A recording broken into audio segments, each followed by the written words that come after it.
অষ্টম শ্রেণী অণুজীবের জগৎ পার্ট 3।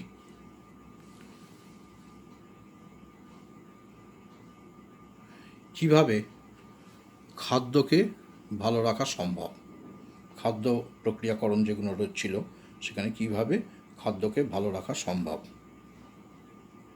বায়ুশূন্য পাত্র বা মোড়কে খাদ্যকে রেখে দিলে, যেমন ফলের রস, সস প্রভৃতি, দীর্ঘদিন ভালো রাখা যায়। দীর্ঘ সময় রোদে শুকিয়ে নিয়ে, যেমন বাঁধাকপির টুকরো, কাঁটাম, পাঁপড়, বড়ি, আচার ভালো করে রোদে শুকিয়ে নিলে অনেক দিন রাখা যায়। মাছ, মাংস, ফল প্রভৃতিকে যদি নুন মাখিয়ে রাখা যায়, কাঁটাম, লেবু, পেঁয়াজ এদেরকে ভিনিগার যোগ করে রাখলে ভালো থাকে। আচার, আমসত্ত্ব, জ্যাম, জেলি এদের যদি চিনি যোগ করে রাখা যায় তাহলে ভালো থাকে। আবার মাছ, মাংস, দুধ, মাখন, ফল, শাকসবজিকে যদি কম তাপমাত্রায় রেখে দেওয়া যায়, আর দুধকে যদি পাস্তুরাইজেশন করে রাখা যায়। এবার এখানেও কতগুলো প্রশ্ন। প্রথম, পাস্তুরাইজেশন কি? পাস্তুরাইজেশন কাকে বলে? দুধ বা ফলের রস প্রভৃতি তরল জাতীয় খাদ্যকে 72 ডিগ্রি সেন্টিগ্রেড থেকে 75 ডিগ্রি সেন্টিগ্রেডে 15 থেকে 40 সেকেন্ডের জন্য অথবা 138 ডিগ্রি সেন্টিগ্রেডে 2 সেকেন্ডের জন্য গরম করার পরে যদি 3 ডিগ্রি সেন্টিগ্রেডে নামিয়ে এনে সংরক্ষণ করা যায় তাহলে সেই পদ্ধতিকে বলা হয়ে থাকে পাস্তুরাইজেশন। 72 ডিগ্রি সেন্টিগ্রেড থেকে 75 ডিগ্রি সেন্টিগ্রেডে 15 থেকে 40 সেকেন্ডের জন্যে অথবা 138 ডিগ্রি সেন্টিগ্রেডে 2 সেকেন্ডের জন্য গরম করার পরে 3 ডিগ্রি সেন্টিগ্রেডে নামিয়ে এনে যে সংরক্ষণ করার পদ্ধতি হলো পাস্তুরাইজেশন।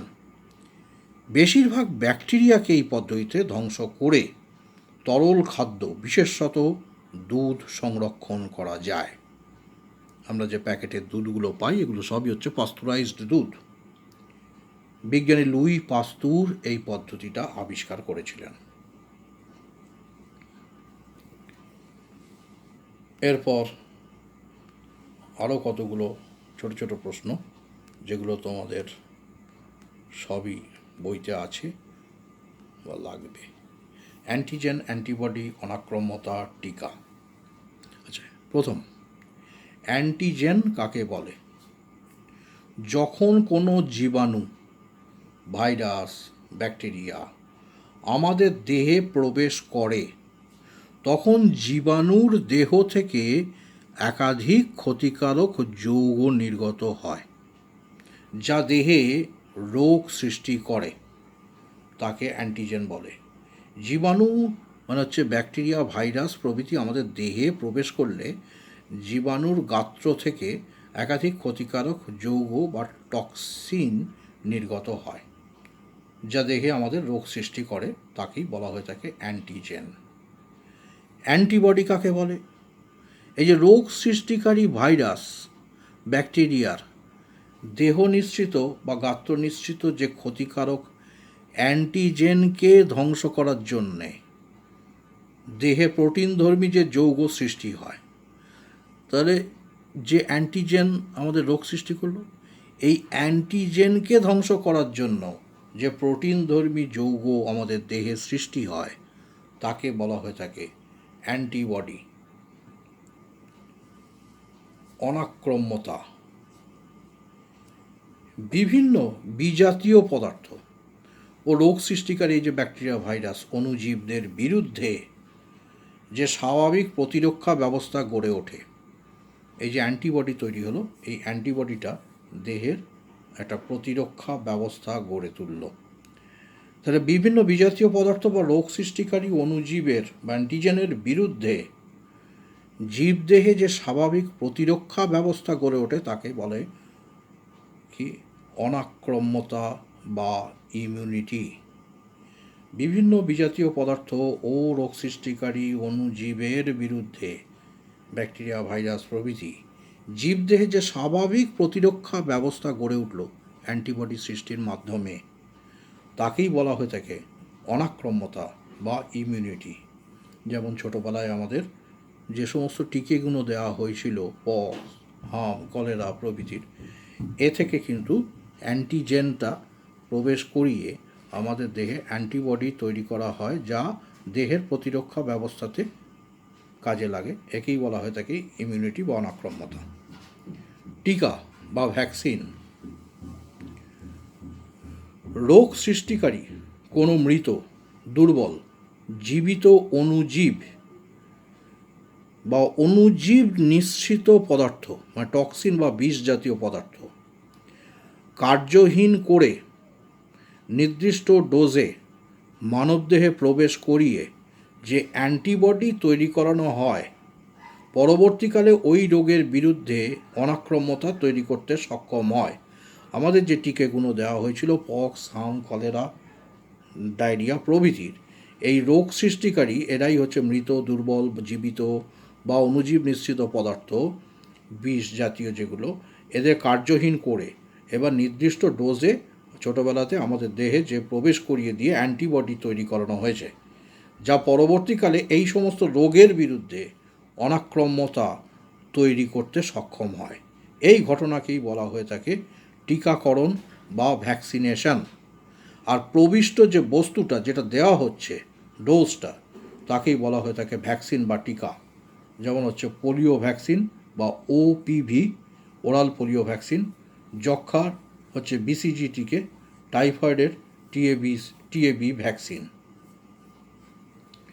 অনাক্রম্যতাকরণ বা ইমিউনাইজেশন টিকাকরণের মাধ্যমে নির্দিষ্ট কোনো রোগের সংক্রমণটাকে প্রতিরোধ করার পদ্ধতিকে অনাক্রম্যতাকরণ বা ইমিউনাইজেশন বলে। এই পদ্ধতির মাধ্যমেই গুটি বসন্ত এবং পোলিও বা যেটা পালস পোলিও টিকাকরণ করা হয়, এই রোগটিকে সারা পৃথিবী থেকে নির্মূল করা সম্ভব হয়েছে।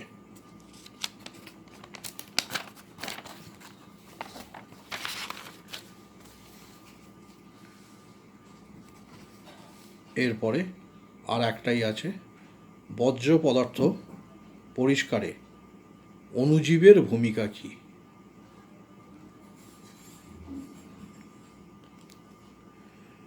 প্রাণীর বর্জ্য পদার্থ যেমন মল, মূত্র প্রভৃতি, এদের অনেক সময় মানব স্বাস্থ্যের পক্ষে এরা ক্ষতিকর হয়ে ওঠে।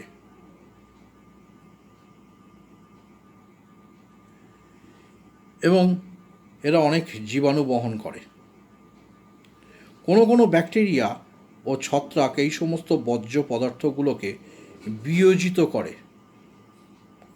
নাইট্রেট ও ফসফেট জাতীয় ফসফেট তৈরি করে, উদ্ভিদের ব্যবহারযোগ্য ও শোষণ উপযোগী উপাদানে পরিণত করে। তাহলে প্রাণীর বর্জ্য পদার্থ, মলমূত্র প্রভৃতি মানব স্বাস্থ্যের পক্ষে ক্ষতিকারক জীবাণু বহন করে। কোনো কোনো ব্যাকটেরিয়া, ছত্রাক এই সমস্ত বর্জ্য পদার্থগুলোকে বিয়োজিত করে উদ্ভিদের ব্যবহারযোগ্য, শোষণযোগ্য উপযোগী উপাদানে পরিণত করে, যার দ্বারা যেমন একদিকে রোগ সংক্রমণের সম্ভাবনাটা কমে যায়, অন্যদিকে মাটিও উর্বর হয়ে ওঠে। নেক্সট হচ্ছে গরুর মল বা গোবর। এই গরুর মল বা গোবরকে ফার্মেন্টিং ব্যাকটেরিয়া দ্বারা বিয়োজিত করে গোবর গ্যাস উৎপন্ন করা সম্ভব হয়েছে। এই গ্যাস কয়লা, কেরোসিনের বিকল্প জ্বালানি রূপে রান্নার কাজে এবং অন্যান্য ক্ষেত্রে ব্যবহার করা যায়। বর্তমানে ভারত, চীন এর মানুষ ও অন্যান্য জন্তুর মল,